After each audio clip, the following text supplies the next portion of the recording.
باللہ من الشیطان الرجیم بسم اللہ الرحمن الرحیم۔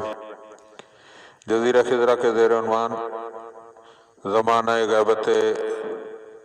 کبریٰ میں انسان کے ذہن میں پیدا ہونے والے سوالات اور ان کے جوابات۔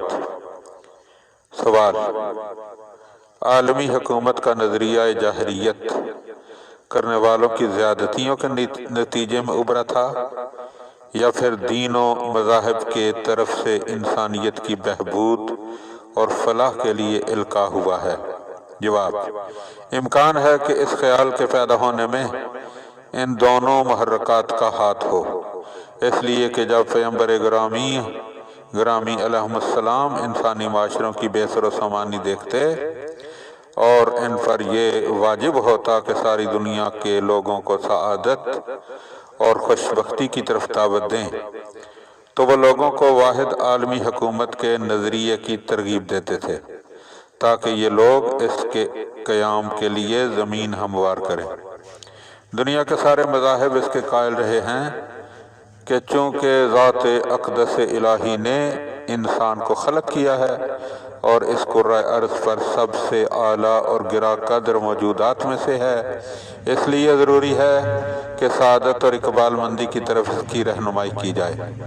مگر یہ انسانی سعادت بلا شبہ حق کی پیروی کے بغیر ممکن نہیں، اور حق اور حقیقت ایک ہی چیز، ایک ہی راستے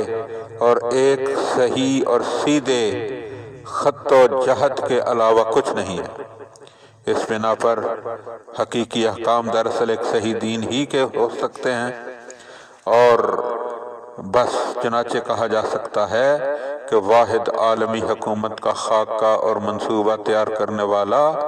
دراصل انبیاء اور دنیا کے مذاہب کے وسیلے سے خداوند تعالی رہا ہے، یہاں تک کہ انبیاء علیہ السلام نے نہ صرف اس خیال کو پیش کیا بلکہ اس کا پروگرام اور اس کے قوانین بھی مرتب کیے۔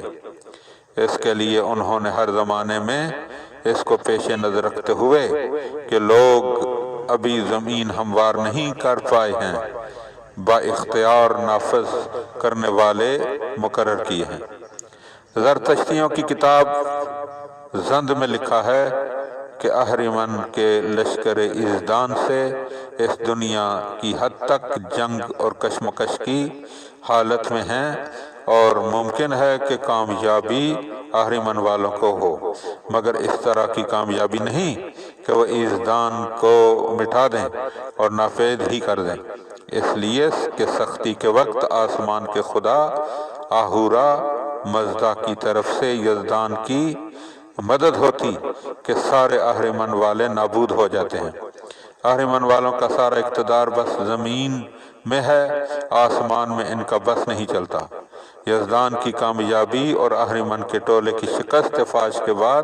یہ جہان اپنی حقیقی سعادت حاصل کر پائے گا اور بنی آدم نیک بختی کے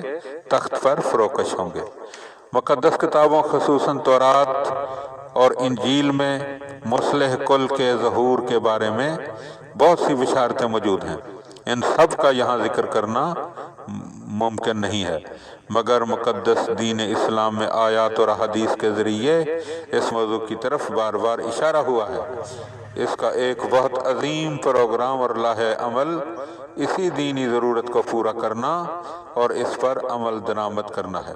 وہ قائل ہے کہ یہ کام پیغمبر اسلام صلی اللہ علیہ وآلہ وسلم کے ایک مقتدر ترین فرزند حضرت مہدی علیہ السلام کے ہاتھوں انجام پائے گا۔ چنانچہ دنیا کے بڑے بڑے مذاہب، یہودی، عیسائی، زرتشتی اور اسلام،